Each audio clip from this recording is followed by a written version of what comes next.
PYP의 첫 번째 특징은 학습자 주도성입니다. Voice, 즉 학생들의 의견, 그리고 Choice, 즉 학생들의 선택, 그리고 이를 통해 Ownership, 즉 주인의식을 갖는 것이 학습자 주도성입니다. 학습자 주도성은 PYP의 거의 모든 측면에서 발휘된다고도 말씀드릴 수 있는데요. 공간, 학습, 평가의 세 측면에서 학습자 주도성을 예를 들어 설명해 드리겠습니다. 먼저 공간 구성 측면에서 학습자 주도성입니다.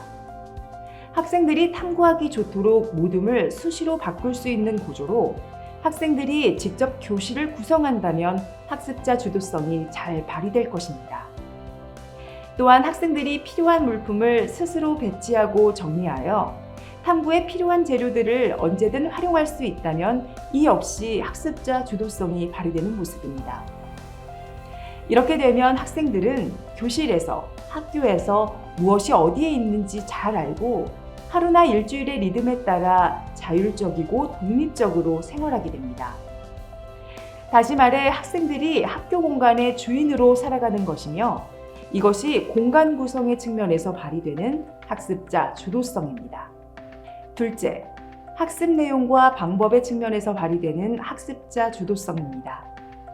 교사가 학습 내용을 미리 결정해서 학생들에게 소개하고 그대로 이끌어가는 것이 아니라 큰 틀에서 주제와 학습 방향을 제시하고 구체적인 방법과 내용은 학생들과 의논해서 결정하게 되는데요.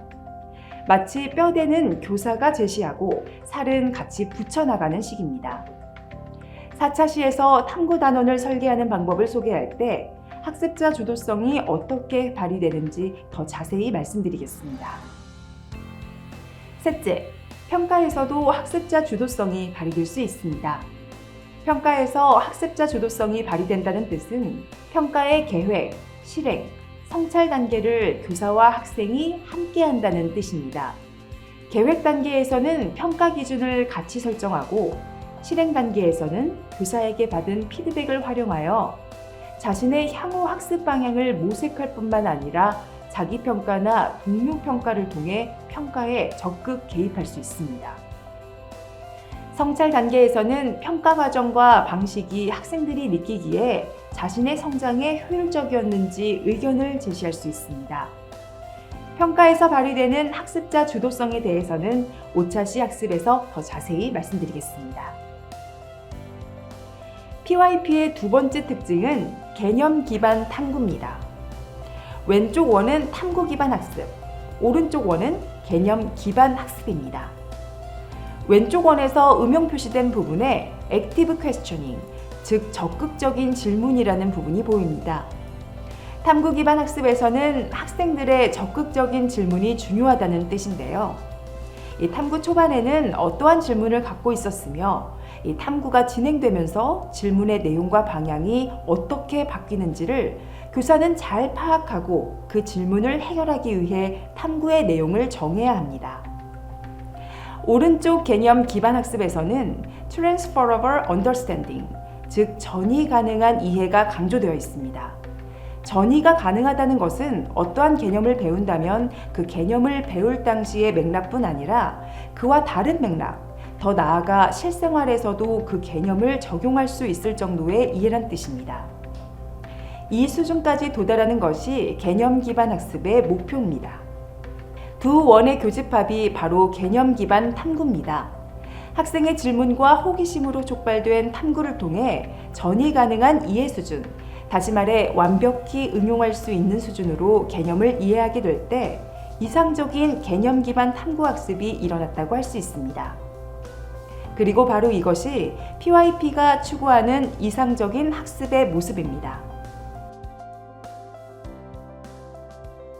이어서 PYP의 세 번째 특징으로서 초학문성에 대해 말씀드리겠습니다. MYP를 거쳐 DP로 갈수록 학문 고유의 전문성이 점차 강조되면서 이 학문의 경계를 초월하는 초학문성을 추구하기가 쉽지 않습니다. 하지만 PYP에서는 학문의 경계를 넘어 6가지 초학문적 주제를 매년 한 번씩 6년간 탐구함으로써 총 36개에 이르는 초학문적 주제를 탐구하게 됩니다. PYP의 초학문성은 초등학교 학생의 인지적 발달 단계에도 적합한데요.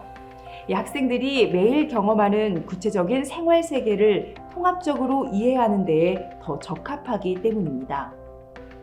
또한 언어, 수학, 사회, 과학 등의 개별 교과도 초학문적 주제 수업과 결합하여 배운다면 고유하고 실제적인 맥락에서 공부하게 되어 이해와 적용이 더 쉽습니다.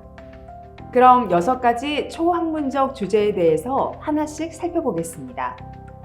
먼저 우리는 누구인가? 이 보시는 화면은 이 주제에 대한 IB의 공식 설명입니다. 이 주제에서 학생들은 스스로에 대한 탐구, 즉 자신의 정체성에 대한 탐구를 합니다.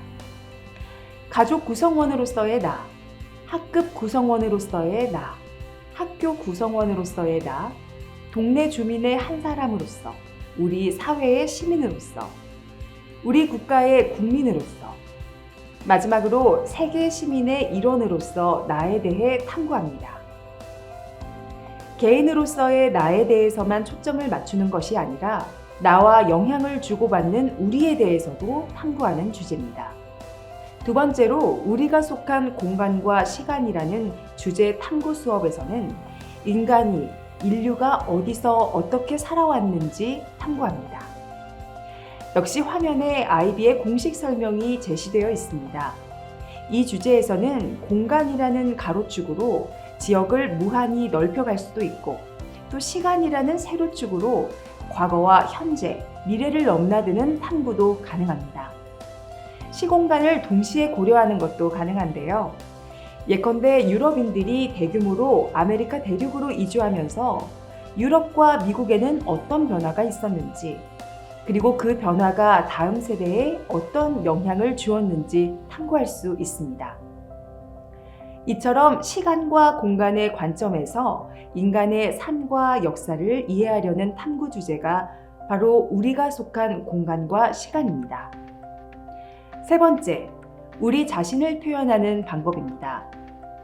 인간에게는 표현 욕구가 있습니다. 자신이나 집단의 생각이나 가치를 표현하고자 하는데요.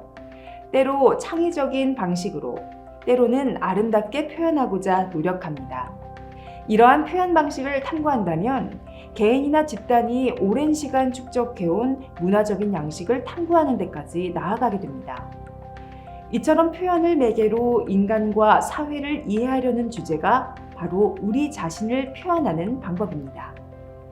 네 번째, 세계가 돌아가는 방식은 과학과 기술에 대한 탐구에 초점이 맞춰져 있습니다.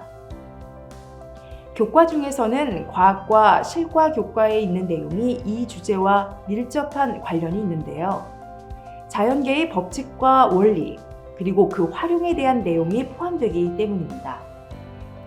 그리고 이 주제는 과학적인 발명과 발견이 인간과 사회에 어떠한 영향을 미치는지에 대해, 즉 과학과 사회의 상호작용에 대해서도 초점을 두고 있습니다.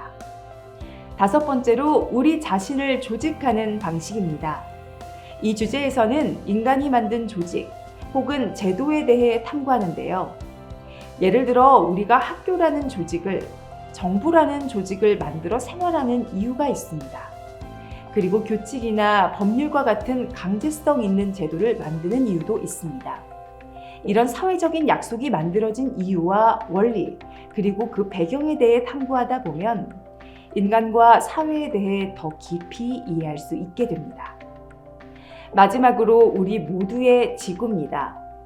우리 모두의 지구라고 하면 생태계의 위기, 지구환경 파괴라는 주제를 흔히 떠올리시는데요. 그런 주제가 당연히 포함되지만 다른 주제들도 다룰 수 있습니다. 예를 들어 지구에 제한된 자원을 두고 인간이 서로 다투고 갈등하며 때로 평화를 이루었던 모든 일이 다 이 주제 탐구의 소재가 될 수 있습니다. 이스라엘, 팔레스타인 분쟁 같은 국제 갈등도 이 주제에 어울리는 소재라고 할 수 있죠.